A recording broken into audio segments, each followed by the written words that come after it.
Hey, bada bing, bada boom. Dad Crocker is literally just Jane's fan base post-canon. You're almost there, Problem Sleuth.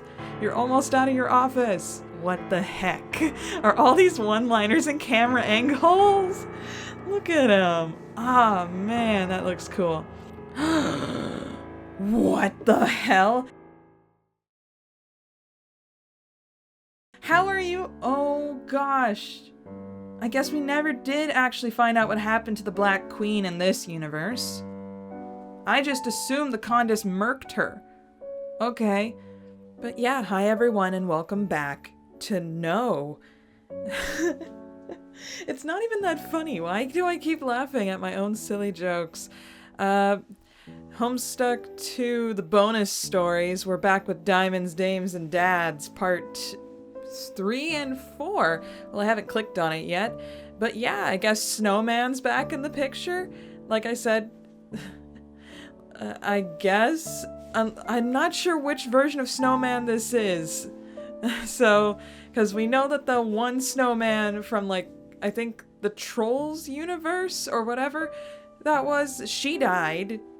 We never saw what happened to the Black Queen from the Alphaverse of the, like, Earth Kids. So, who knows? Let's just go on.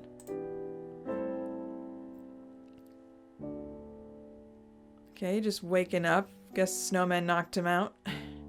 Midnight City, a glittering flawed jewel nestled in the center of the universe's eye.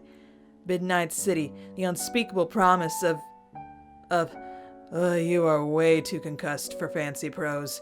You've woken up in some pretty nasty places, and most of them were your own fault.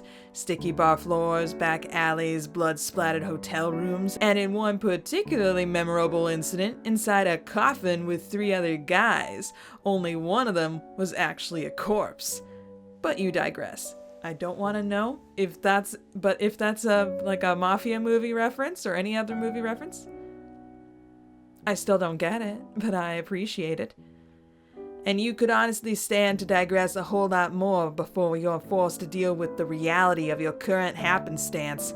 God knows your head hurts enough for a couple of digressions. It stinks, like blood and crap and residue of other various biological processes. And speaking of biological processes, you lean forward and vomit onto the cement. You hope you didn't vomit onto your shoes. You like your shoes. What, just because you don't appear to have any bones or joints or internal organs doesn't mean you are always 100%. Cut a guy a break.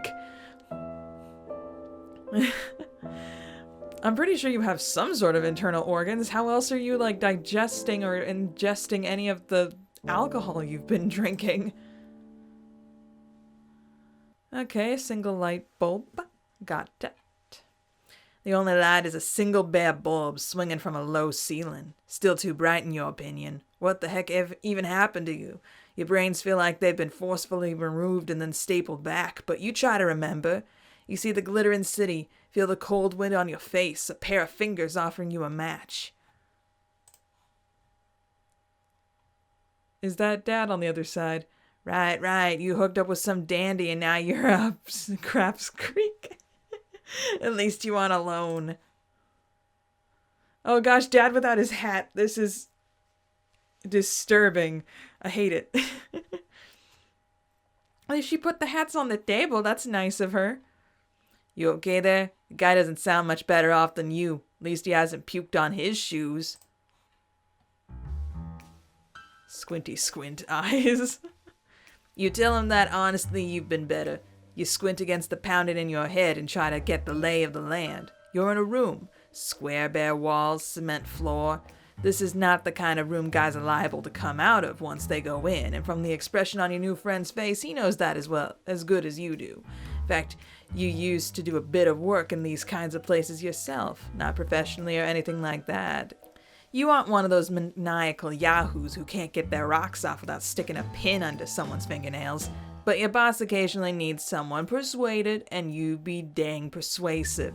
Speaking of your boss, before you fall too far down into the dumps about it, you get an eyeful, a brackish, lukewarm eyeful, as some mook tosses a bucket full of water at your head. You inhale some up your nose, Ow, that's smarts. What was that for, idiot? He tells you to rise and shine. You tell him you're already awake. He says you don't look it, 'cause if you was awake, you'd be talking if you know what's good for you. You ask, talking about what? Who are you? You're weird prospitting so-and-so wearing a dark suit. Okay, but I like that. It makes it look like Dad Crocker's like, oh, you dare slap my friend? He gives you a backhand and let you know he isn't impressed. You spit blood onto the floor. Let's go make friends with your other bodily fluids down there on the cement. Hey, that's the best you got? The guy doesn't respond. He just hits you again. Beside you, your friend is in the nice white hat, draws a breath. He's not wearing a hat. Look at Dad. Oh gosh, he has like a smiley face upside down on his head. I'm sorry, I can't. The blank features and just the shiny head. Oh man, so funny. I can't.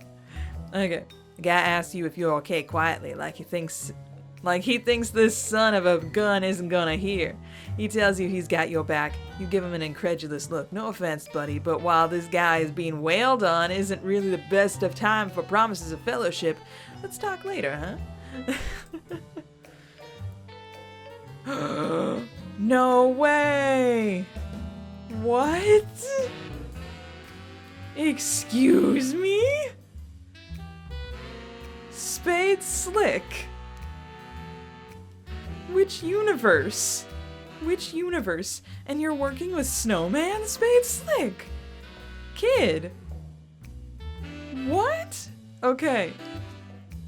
Okay, yes, you got it. You know he's there. You see him. You've been seeing him the whole time, standing in the corner, bold as brass, watching one of his toughs rough you up, acting like he hadn't just dropped you like a piece of garbage on tread underfoot, like he hadn't gone and shacked up with the Midnight Crew's most dastardly and sworn enemy. That wasn't a dream, was it? That really was that Snowman dame back there, the elegant lady with the white gun. Your friend grunts. Yeah, that definitely wasn't a dream. Huh, you thought for sure she was dead. Spade Slick has got his arms crossed, watching you with those cruel, steady eyes. You know those eyes. Those eyes are for enemies. Enemies? Slick laughs. Maybe you should talk about enemies, Droog, seeing as how you've gotten all buddy-buddy with one of those weird out-of-towners. What the hell? You mean this guy? You're hardly buddies, and you're pretty sure he's harmless. Bought you a drink, lit your cigarette. Oh wow, just the shadows. The just simplicity of it all is so good. Oh, okay. But it looks like he's getting some dander right there. Anyway, dandruff. Dander is for animals. Dandruff is for people. Yeah, your new friend says. I don't know this cat at all. In fact, I have no idea what I'm even doing here. Wait, what? The guy isn't looking at you, he's looking at Slick. Fine, whatever, you can't really blame him for it. He's got exactly no skin in this game. He might have agreed to come help shake down your old boss, but the offer definitely doesn't extend to getting tenderized in a moldy basement. So whatever, this is why you work alone, 'cause you can never count on anybody but yourself. The legs on this guy. Slick pushes himself off the wall. You remember the first time you saw him slinking up to you much the same way Snowman had on the roof and putting a knife to your throat. You'd been working for some other small-time guy back then, doing wet work and bringing in cash for someone who truly didn't appreciate your skill set. At least that's how Slick had put it to you. Slick's talking to your new friend. Something about speakeasies and fenestrated walls, but you're sunk too deep into your pathetic reverie to take any of it in. Also the fact that a guy has just rearranged your face, that might be part of it. Whatever they're talking about, your old boss doesn't seem too pleased with it. His hand goes for his knife. Ugh, not again. Not... Oop, trip. Oh, he got him in the back of the knee. That hurts. You're almost embarrassed to say that your old boss goes down like a sack of rocks. You shout at the guy to get his knife before you remember he's just as captured as you are. Or maybe not, because a second later his biceps bulge and the ropes fall from around his arms like a roll of crepe paper. Hell, who is this guy? He grins. Nobody important. Get his knife, you advise. The guy cuts you free and then helps you to your feet. Let's get out of here. Woo-hoo! That did not explain a single thing. Let's go. Dad without his hat is like the most cursed Slender Man thing I've ever seen. Okay. Your Midnight City and stuff is slightly screwed. No point in drawing it out. Honestly, things are a little too advanced to even bother with a nod towards an introduction. The underground room is still cold, and it still smells like a herd of farm animals died down here. You stand up and rub your wrist. Dang, but that really does take it out of a guy, being tied up and tortured and such like. But now you're no longer as tied up as you were because of this wacky bastard next to you. You're really starting to think you should have taken this guy more seriously from the start. He sails in, lights your cigarette, bums a drink, and drags you off to find his flighty daughter. Flighty broad. You have no idea what he's about, except that apparently he can tear apart restraints with his bare hands and looking good doing it. Yeah, he burst through a wall in Collide. You appear rendered in a slightly different way than usual. It's got you feeling a bit out of sorts, honestly. What's up with that guy? That guy tells you to calm down. Art styles change sometimes. Honestly, this feels comfortable and familiar. You say sure, whatever, but maybe the two of you should get going while the going's good. He says, hold it. There's more important things to worry about right now. More important than escaping with your necks attached to your bodies. Stern, tailoring, concern. He's not even listening to you, is he? Instead, he is gently pulling off your old boss up and off the filthy ground where he'd fallen after being kicked in the back of the knee. You'd think he was stomping up a fuss over nothing if you hadn't just watched the brutal application of this stranger's brawn. No doubt Slick's knee is never going to be the same. You ask him what the heck he thinks he's doing. He tells you that it's okay, it's not as bad as he thought it was. You say that from the angle his knee's at, you're not sure you agree. He says that it just needs a little brushing down, maybe a little dry cleaning, and it'll be good as new. He props Slick up and begins enthusiastically slapping the grime off his suit, a little too enthusiastically. Ooh, right through a wall. You light a cigarette. You ask where any of those muscles were when the two of you were getting kidnapped. If he can slap a guy through a drywall with a couple of hard pats, he probably could have gotten the two of you down off that roof without too much trouble. Not that you would have enjoyed being carried off like a damsel, but credit where credit's due. He isn't paying attention. He's pulling out a handheld device and typing frantically. Darn it, the guy says. The Roman charges are going to be killer. What does a man have to do to get a decent signal out here? Honestly, he's really got half a mind to call up his service provider when he gets back home and let them know that unless they include reliable inter-universe coverage, he's taking his business elsewhere. I mean, at this point, I can almost agree. Yeah, he's on serious business. Oh gosh, am I going to be reading all this? But he's still Pipe Fan 413 in this. Okay, so I have to read from bottom up, right, for this app. And then on incident, please be sure the paramedics do not mishandle the man's attire. How thick was the wall? Drywall work? Concrete? Previous experience would suggest this would be a problem. Is the fallen gentleman's body too broken to gently disrobe? Post photographic evidence, tagged with appropriate warnings in case damage to fellow's ensemble is too upsetting. First recommending a fine brush as an archaeologist would use to delicately sweep aside dust and lesser debris. Cufflink junkie, dapper dandy, threaded gent, to the nines, and threaded gent. To the nines is nice. I like that username. Bonk. Oh no, Snowman, why? Oh, for crust. Oh, for F's sake. Well, that's the old boss done for. You can't exactly see where he ended up, but there's not really any type of a guy who could stand up against that sort of abuse. Beside you, your friend sheds a single tear of the obliteration of such an impeccable tailoring. What a waste. Maybe any other day you would have joined him. You like a properly turned out gentleman just as much as the next guy. But right now this broad's got your full attention. Snowman. We thought you were dead. Which Snowman are you? Hey, idiots. Your friend looks absolutely aghast at such a wanton display of unladylike behavior. But you know better. She might have the style and she might have the grace, but beneath all that, she's a stone-cold bish. Air, okay. In fact, you only know one person you'd say was colder, but you're a little biased when it comes to him seeing as you see him whenever you look in the mirror. Oh.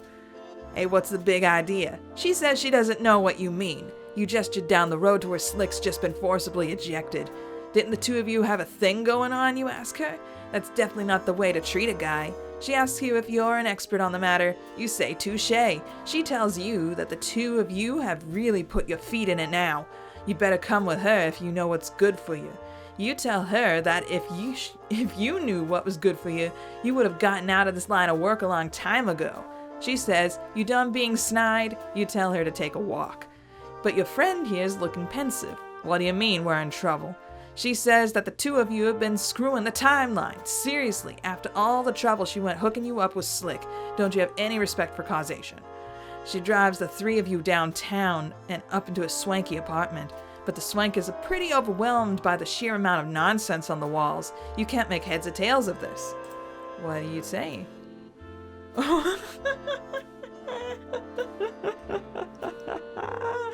Yes! Oh gosh. That's good. I love it. But Snowman without a hat is even more cursed than Dad without a hat. Okay. Listen up, pinheads. This is supposed to go differently, okay? There was a whole intermission section with a series of shenanigans and time dilation and various guys getting stabbed and shot at least 2 dance sequences, a lot of homoerotic tension, and a flock of errant geese. That was all going to kick off any minute now, except this gent had to go and punch Slick through the wall. Who does that? You ask her how she knows of any of this garbage. She says that it's one of her jobs to make sure the narrative stays on track. That's definitely a thing that's always been true and was in no way just made up right now for plot contrivance. Honestly, she's got stories she could tell you. Have you ever died for the narrative, Buster? Okay, sure, fine, whatever, so what's the issue here? Why can't you just go back and pick up where you left off? She says, well, there's definitely no point in doing that with one of the 3 of you dead. You point out that Slick was perfectly fine before she came along and committed vehicular manslaughter. Oh, Christ, lady. Gay fatherly titillation? Oh, man. No. Okay. GTFO out of this. Okay, cut the bullcrap. Fast forward to the end. You face plant into the gravel, your friend beside you. The chain of the handcuffs jingles ominously between your wrists. Hey, what the F gives? What's with the bondage? Guy says that she explained that part to avoid a time paradox. You admit that you hadn't really been listening. Well, in the future, the two of you are handcuffed together, so you need to be handcuffed together in the past, which is technically the present, or you'll do irreparable things in the future. Got it? Okay. But are the handcuffs really necessary? Your friend has those unlikely muscles underneath that well-tailored suit. He definitely could do a number on these piddling little bits of trash. Ugh, gosh, the blushing face. Are you kidding me? Look at their hands. They just look so eh. Like cat paws. You know, like, yeah. Stop. Okay. Oh gosh, and Jasper Rose in the background with the cat face. Your friend says, yeah, probably something like this isn't going to stop him when he really gets going. Not much does, but come on, man, spit it out. You really don't got time for this, do you? Guy shrugs. It's kind of an unassuming motion for him. He seems so self-assured up until now. Hey, buddy, you okay? He tells you he's fine. Not to worry. Just, he's not bothered by the handcuffs if you aren't. Huh? Just, if he's gotta be handcuffed to someone, there are worse Joes out there, you know. Well, he's got you there. You say, sir, why the hell not? Oh, and that's where it ends? We're not even gonna have them turn around? Bright eyes. Every now and then the timeline falls apart.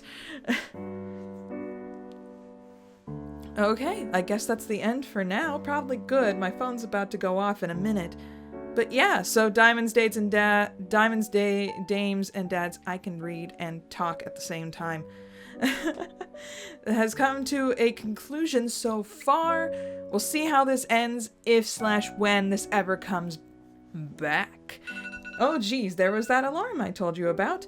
But yeah, It started off really good, kind of ended on a low note. I think they fired, like, whoever's artist was doing, like, the, like, really cool camera angles and such and things, because the art quality has gone down just a teeny bit. They got a few couple cool things, but also all I see are these cursed images of people not wearing hats, and I just can't. Anyway, that's all for me right now. I will see you guys all in the next update. I think that update is supposed to be the Yiffy one, if I'm correct. Yeah, the one off about Yiffy. So I guess I will see you guys all next time. Bye! Hey there. Consider becoming a patron, just like the phenomenal Bleed Red, Alexander Madeline, Uranium Coffee, Ryan Nelson, Runda, and Cloudy Days.